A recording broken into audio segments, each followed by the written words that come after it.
नमस्कार, मैं आपका अमन और गिरिडीह स्टेडियम के पास में और एम्बुलेंस का हड़ताल रखा गया। आइए जानकारी लेने का प्रयास करते हैं कि क्या कारण है।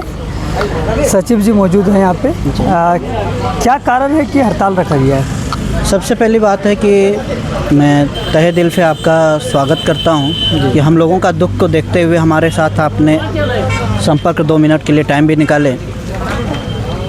आप जिस तरह से टाइम हमारे साथ निकाले, इस तरह से अगर गवर्नमेंट हम लोगों के लिए टाइम जरा सा 2 मिनट के लिए निकाल के जरा सा हम लोग का विचार करते हैं तो अति उत्तम होता कि झारखंड का भविष्य, हमारा जो स्वास्थ्य का जो है वो चरम सीमा पर पहुंच सकता था। क्योंकि हमारा जो जीवन रक्षा का जो शैली होता है वो हमारा फर्स्ट ऑफ कॉल हमारा एम्बुलेंस से ही शुरुआत होती है। अगर इस चीज़ को अगर सुधार हो जाता तो बहुत जल्द ही हमारे पास जो है कि सभी को स्वास्थ्य का सुविधा बहुत अति उत्तम जगह पे सही तरह से मिल सकता है। लेकिन ये चीज़ को ना देखते हुए हम लोगों का सैलरी काटना, टेंडर पे टेंडर करना, आए दिन 1 साल का टेंडर, किसी साल 5 साल का टेंडर, टेंडर पे टेंडर का ये प्रक्रिया जो खेल हो रहा है, इसके चलते हम लोगों को बहुत सारी दुख भी हो रही है। पैसा भी का खेल होता है, ये टेंडर का खेल नहीं है, ये पैसा का खेल है। जितनी बार टेंडर होगी उतना बार पैसा मिलेगा, जितनी बार आएगी कंपनी उतना बार पैसा देगा, और पैसा के साथ साथ वो जितना पैसा देगा उतना हम लोगों का पैसा कटेगा और वो गवर्नमेंट के खाता में जाएगा। गवर्नमेंट के खाता में नहीं जाएगा, वो सरकार का जो है, जो उनके दलाल हैं, जो उनके संरक्षण में हैं, उनके जेब में जाएगा। पैसा कटेगा, गवर्नमेंट के खाते में जाएगा। थोड़ा सा डीपली समझाने का प्रयास करिए। मतलब कि ये झोली भरने का काम है, मोटा रकम का खेला है, ये बात हो रही है। क्योंकि जब हमारे पास पहले जो कंपनी थी ZHL, वो हमको जो पैसा दे रही थी, लास्ट पेमेंट उनका था 15,000 रुपया करके, उसमें PF भी काटा जा रहा था, बोनस भी मिलती थी। लेकिन उसके बाद जो कंपनी आई वो सीधी सी बात कर दी कि 14,418 रुपये आपके खाते में देंगे, PF वगैरह हम नहीं काटेंगे। वहाँ तक की बात होगी। उस समय भी बात हुआ कि आपको PF काटा जाएगा, बाद में काटा जाएगा, लेकिन वो बात करते करते उनकी टेंडर ही ख़त्म कर दी गई। उसके बाद अभी आई, ये बोल रही है कि टेंडर तो हुआ है, PF देंगे। PF क्या होता है? हमारे के लिए जो प्रोविडेंट फंड होता है, भविष्य निधि के लिए हम लोगों का जो है कि कभी हमें कोई तरह का दुर्घटना हो जाए तो उसमें हम लोगों को जो कुछ बेनिफिट है जो कि हमारे बच्चे लोग को मिलते हैं, वो सारे लोग हमारे बेनिफिट है। ESIC हमारा हेल्थ कार्ड है, हमारे पास अगर तबीयत ख़राब होता है तो उसके जगह पे हम लोगों को वो मिलता है, उसके अनुकूल में हम लोगों का इलाज चलता है। तो वो हमारी बात हुई। लेकिन ये सब चीज़ को हमारा जो कर्मचारी के हित में है, वो सारा चीज़ को वंचित करते हुए हम लोगों को ये खेला होता है। फिर यहाँ पे अभी आइए PF काटेगी, लेकिन ये हमारा बीतीय 5 मंथ हमारा हो चुका है, लेकिन आज तक PF ESIC एक बार भी नहीं काटा है। जिसके चलते हमारे पास एक एम्बुलेंस कर्मचारी जो हमारे पायलट थे, अध्यक्ष महोदय, उनका तबीयत ख़राब हुआ, वो खुद अपना इलाज करवाए, लगभग 1.5 लाख का उसका इलाज का खर्चा हुआ। लेकिन उनके पास पैसा ना होने के बावजूद में वो अपना घर का सामान जो भी था वो गिरवी रखे या तो बेचे, उसके बाद अपना इलाज किए।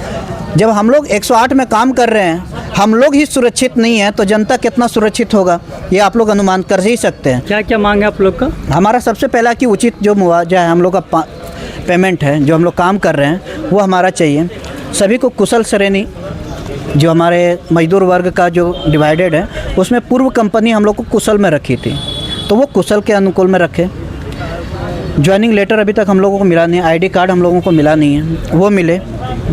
और बार बार प्रमाण पत्र का जो है हो रहा है क्या, बिना ID कार्ड का कार्य हो रहा है क्या? हाँ, बिना ID कार्ड, बिना ज्वाइनिंग का हम लोग को कार्य किया जा रहा है। एक आश्वासन पे है कि आपको समय अनुकूल, आपको जो है जिस तरह से उसमें काम कर रहे थे उस तरह से आपको काम करने के लिए रखा जा रहा है। तो और क्या मांग? उसके बाद हमारी गाड़ी का मरम्मती सही टाइम पे हो, हमारी मेडिसिन जो हमारा हेल्थ किट है वो चाहिए, और ड्यूटी के दौरान दुर्घटना का कंपनी जिम्मेवारी ले। जिस तरह से अभी हमारे पास घटना घट रही है, जिम्मेवारी कुछ नहीं लेती है, हाथ खड़ा कर दे रही है। आप हमारा स्टाफ नहीं है, काम करने के टाइम में हम आपका स्टाफ हैं। काम अभी स्ट्राइक कर दिए तो आप लोग स्ट्राइक क्यों किए हैं? आप गवर्नमेंट का काम कर रहे हैं, इससे कर रहे हैं, इमरजेंसी सेवा दे रहे हैं, और हम लोगों का जब सुरक्षित का बारी आता है, हम लोग इलाज करवाने के लिए तरस रहे हैं, तो हम आपका स्टाफ नहीं है। चलिए, ये बार बार हम लोगों को किया जा रहा है। बाकी ये जो है 2 माह अभी हमारा पेमेंट नहीं किया है, और बहुत ऐसे कर्मचारी हैं जिसको फरवरी से आज तक 1 रुपया नहीं मिला, 1 दाना तक नहीं मिला। उसके घर में कैसे चूल्हा जल रहा होगा, इस चीज़ को ज़रा सोचने की, विचार करने की बात है। अगर देखें तो बहुत गंभीर स्थिति है उनके साथ। हम लोग आज ही से शुरुआत किए हैं, इसके पिछले बार भी किए हुए थे 1 महीना पहले। उस वक्त हमें आश्वासन मिला था, लेकिन वो आश्वासन पे एक भी फार्मूला उसका जो है वो लागू नहीं किए, उसको एक भी फॉलो नहीं किए, सिर्फ लिखित दे के किसी तरह से स्ट्राइक तोड़वाने का काम किया गया। चलिए ठीक है।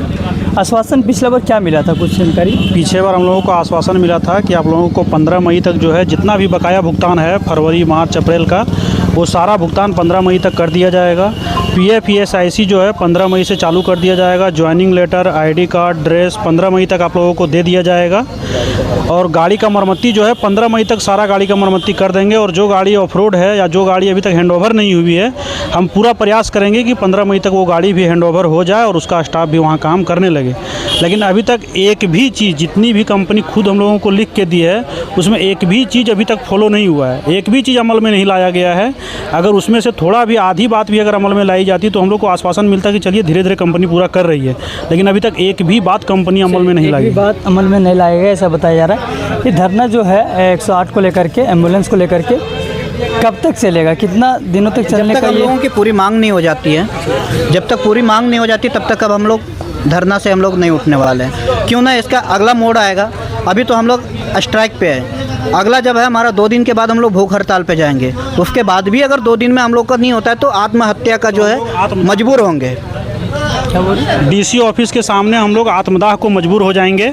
हम लोग हाथ जोड़कर आग्रह कर रहे हैं सरकार से कि हम लोगों का जो भी मांग है उस पर विचार कीजिए और जो भी है पूरा कीजिए हम लोगों का मांग। नहीं तो फिर हम लोग 2 दिन के बाद अनिश्चितकालीन भूख हड़ताल पर जाएंगे। अगर उसके बाद भी हम लोगों का नहीं पूरा होता है तो हम लोग मजबूर होकर आत्मदाह करने का प्रयास करेंगे हम लोग। तो बताया जा रहा है कि जो मांग रखा गया है उस मांग को अगर पूरा नहीं किया जाता है तो हम लोग भूख हड़ताल पे बैठेंगे और उसके बाद भी पूरा नहीं किया जाता है तो आत्महत्या कर लेंगे।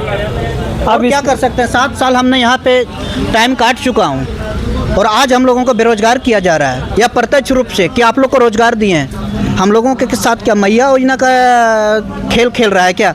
2-2 हज़ार रुपया सैलरी दे के पिछले 4 महीने से किसी को 2,000, किसी को 5,000, किसी को 3,000, जिस तरह से मैया योजना का पैसा दे रहा है, किसी को 5,000 रुपया दिया, फिर उसके बाद 2,500 दिया, फिर अभी 7,000 रुपया दिया। उसी तरह से हम लोगों को पैसा 4 किस्त में दिया जा रहा है। ये तो हम लोगों को लग रहा है कि उन लोगों मैया लोग को जो दिया जा रहा है सम्मान, उससे भी हम लोगों को वही तरह से भैया लोग को भी सम्मान दिया जा रहा है।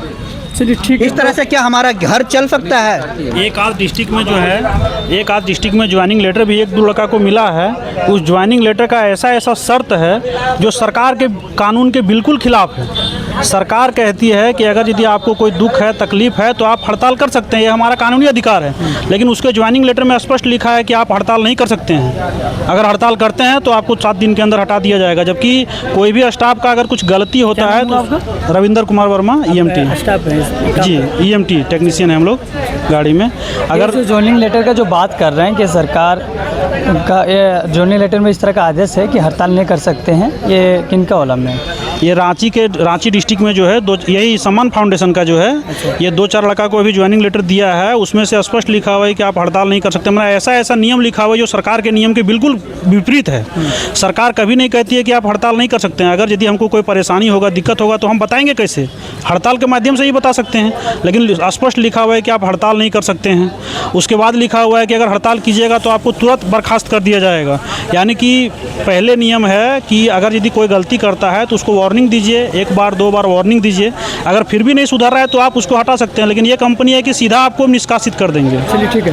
तो 108 और एम्बुलेंस का यहाँ पे देख सकते हैं पीछे धरना है। ये गिरिडीह के स्टेडियम के जस्ट थोड़ा सा पीछे है और अपने बातों को इन लोग रखें और मांग को भी रखें। खैर मैं दिखाने का प्रयास करूँगा, बने रहे। मैं आपका MS अमन, धन्यवाद।